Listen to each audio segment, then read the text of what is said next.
Недавние снегопады не улучшили ситуацию с водой в Крыму. Общий запас воды в водохранилищах Крыма за месяц увеличился всего на 4,7 миллионов кубометров.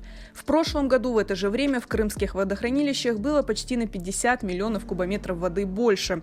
Одна из самых сложных ситуаций с водой в крымской столице, которая еще с лета перешла на подачу воды населению по графику. Запасы воды в Симферопольском водохранилище практически истощились. Мы находимся на дне Симферопольского водохранилища. Уже несколько месяцев спокойно можно ходить по тем местам, где раньше было достаточно глубоко. Сейчас здесь уже все высохло, поросло травой, даже появился мусор от отдыхающих. За январь месяц, несмотря на осадки, в Симферопольское водохранилище поступило менее 500 тысяч кубометров воды. Симферопольское водохранилище уже прошло отметку мертвого объема. Так называется объем воды, который в нормальных условиях не используется. В конце января из-за подачи этой воды в дома акмеджитцев пошла вода с резким запахом аммиака. В плачевном состоянии и Аянское водохранилище в Симферопольском районе.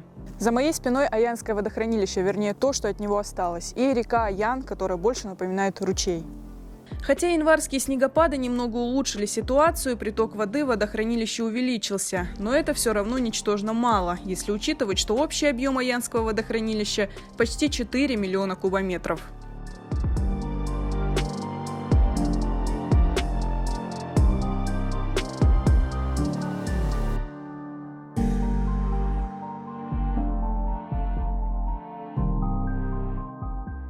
Не лучше ситуация и в других районах полуострова. Из-за обмеления Балановского водохранилища дефицит воды испытывают поселки Зуя и Крымская Роза Белогорского района.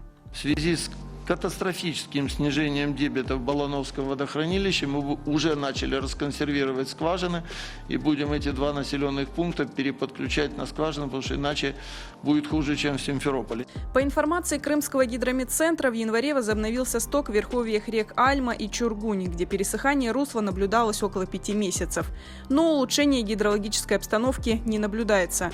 По информации властей, все источники воды в Крыму, в том числе и скважины, просели.